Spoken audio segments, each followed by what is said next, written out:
적 그리스도는 전에 살았던 바로 이 사람. 이방인의 때가 끝나고 유대인의 마지막 7년이 올 것이다. 이스라엘은 짐승에게 심한 억압을 받을 것인데 다니엘에 의해 예언되었다. 용과 짐승과 둘째 짐승이 이스라엘을 삭제하려고 짐승처럼 달려든다. 요한계시록에는 천사가 짐승의 정체에 대해 알려준다. 열뿔 가진 짐승의 비밀을 내게 이르리라. 인류를 타락시키는 데 앞장선 음녀의 도시 바벨론은 짐승을 타고 있다. 타고 있다는 묘사는 둘 사이가 긴밀하게 연합되어 있으며 정치와 경제에 파렴치한 연대다. 요한계시록은 짐승의 비밀에 대해 알려준다. 내가 본 짐승은 전에 있었다. 지금은 없다. 장차 무적행으로부터 올라올 것이다. 그리고 멸망으로 들어갈 것이다. 비밀을 듣고도 무슨 말인지 이해하기 어렵다. 그러니 비밀이라고 부른다. 우선 짐승은 전에 한번 존재했던 사람이라고 한다. 사도 요한이 살았던 그 시대에 그는 과거에 죽은 사람이다. 그렇다면 장차 나타날 짐승은 부활인가 환생인가 복원인가 모두 아니다. 짐승은 장차 무적행에서 올라올 곳이라고 하는데 이는 죽은 사람들이 머무는 수월과 다른 곳이다. 사람은 무적행에 들어갈 수 없고 천사만 들어갈 수 있다. 무적행은 타락한 천사들을 임시로 감금하는 천사 구치소다. 그런데 무적행에서 올라온다는 것은 무슨 말인가? 이 수수께끼를 풀려면 일단 전에 존재한 짐승부터 색출해야 한다. 전에 짐승이 존재한 적이 있었던가? 물론 제국들을 짐승으로 묘사된 적은 있었지만 한 개인을 짐승으로 불린 적이 있었을까? 한 사람이 떠오를 것이다. 바로 안티오코스 4세 에피파네스다.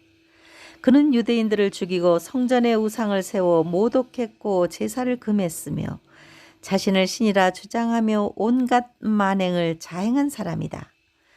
에피파네스는 적 그리스도의 모형이라고 알려져 있다. 그러나 만약 짐승이 전에 있었던 자라고 한다면 에피파네스는 모형이 아니라 적 그리스도의 원형이다. 에피파네스라는 인물이 짐승으로 돌아온다는 것은 무적행에서 돌아온 타락한 영이 짐승에게 들어간다는 의미다. 무적행에서 짐승이 올라오는 장면이 계시록에 기록되었다. 그들이 그 증언을 마칠 때에 무적행으로부터 올라오는 짐승이 그들과 더불어 전쟁을 일으켜 그들을 이기고 그들을 죽일 터인즉 두 증인을 죽이는 짐승이 바로 그 전에 에피파네스에게 들어갔었던 그 영이다. 이것은 종교 전쟁이다. 전쟁으로 표현한 것은 적 그리스도와 진영과 성도들 사이에 큰 규모의 전쟁이 있을 것을 암시한다. 이 전쟁에서 적 그리스도는 죽을 정도의 부상을 당하지만 극적으로 살아난다. 많은 성도들이 이 전쟁에서 죽을 것이지만 그들은 곧 부활할 것이다. 적 그리스도는 사람으로 세상을 상징하는 바다에서 나온다. 내가 보니 바다에서 한 짐승이 나오는데 뿔이 열이요 머리가 7이라. 그 뿔에는 10왕관이 있고 그 머리들에는 신성 모독하는 이름들이 있더라. 바다에서 나오는 적 그리스도는 사람이고 그 사람에게 무적행의 영이 들어가 짐승이 되는 과정을 묘사하고 있다. 사람에게 악한 영이 들어가는 것은 성경에도 많이 기록되었다. 어떤 주석가는 짐승이 타락한 천사와 잡종인 네피림으로 해석하기도 하지만 아직은 분명하지 않다. 비밀 내용이 아직도 남아있다.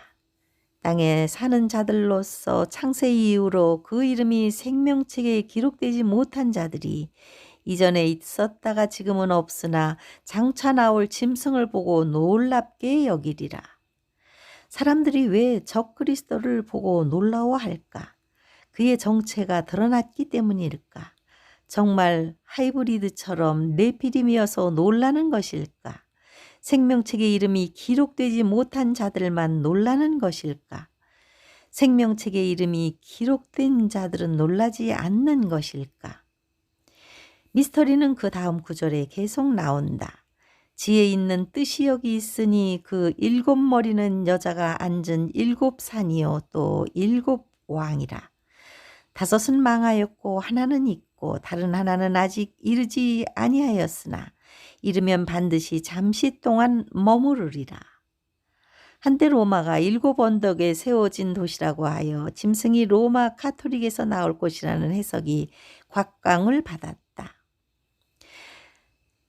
그러니 일곱 산은 일곱 왕이라고 부문에서 밝히고 있는데 전후 문맥을 보건대 일곱 왕은 역사적으로 등장했던 일곱 제국을 상징한다. 필자는 이집트, 아시리아, 바벨론, 메데바사, 헬라, 로마, 짐승의 세계 정부로 해석했다. 사도 요한이 계시록을 기록할 때에 이집트, 아시리아, 바벨론, 메데바사, 헬라 5개 제국은 망하였고 6제국은 로마는 지금 있고 제7제국은 미래에 나타날 짐승의 제국이다. 전에 있었다가 지금 없어진 짐승은 8째 왕이니 7 중에 속한 자라. 그가 멸망으로 들어가리라. 짐승은 제7제국인가 제8제국이란 말인가 난해하게 기록하였다. 첫째 해석은 짐승이 8대 왕이지만 제7제국에 속했다는 해석이 가능하다. 두 번째 해석은 짐승의 제국은 8제국이지만 7제국이 전신이라는 해석이다.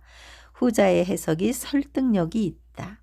제7제국은 로마 제국이었다. 예를 들어 현재 최강의 제국인 미국에서 짐승이 나온다면 제8제국이 되고 그들은 사실상 로마의 후손이므로 제7제국에 속한 것이다. 제8제국이 짐승의 세계 정부가 된다. 내가 보던 10뿔은 10왕이니 아직 나라를 얻지 못하였으니 다만 짐승과 더불어 임금처럼 한동안 권세를 받으리라. 그들이 한 뜻을 가지고 자기의 능력과 권세를 짐승에게 주리라. 10왕은 누구인가? 10왕은 10명의 왕이자 10개의 나라를 상징한다. 10왕은 적 그리스도와 동시대의 왕들로 그들이 공모하여 적 그리스도에게 세계를 다스리도록 권력을 이양한다. 그들이 왕으로서 한동안 권세를 받는 것으로 보아 적 그리스도가 세계를 10개 권역으로 나누어 그들에게 맡길 것이란 예측도 가능하다. 지금 10왕이 존재할까? 필자는 적 그리스도가 10왕을 세우는 중이며 먼저 3명의 왕을 굴복시켜야 한다고 여러 번 강조했다. 만약 3왕 중에 러시아와 중국이 포함되어 있다면 지금의 패권 전쟁은 짐승이 등장할 때를 표시하고 있다. 그 10뿔은 그 나라에서 일어날 10왕이요 그 후에 또 하나가 일어나리니 그가 먼저 있던 자들과 다르고 또 새 왕을 복종시킬 것이며 이 짐승은 전에 모든 짐승과 다르고 또 10뿔이 있더라. 내가 그 뿔을 유심히 보는 중에 다른 작은 뿔이 그 사이에서 나더니 첫 번째 뿔 중에 셋이 그 앞에서 뿌리까지 뽑혔으며 이 작은 뿔에는 사람의 눈 같은 눈들이 있고 또 입이 있어 큰 말을 하더라. 우리 시대에 다니엘의 예언이 성취되고 있다. 많은 사람들이 여전히 잠을 자거나 다시 잠을 자기 위해 돌아갔지만 우리는 시대를 분간하고 깨어있기 위해 몸부림치고 있다. 세밀하게 시대의 징조를 살펴보고 자신을 준비하면서 주님께 시선을 고정시키고 있다. 마라나타.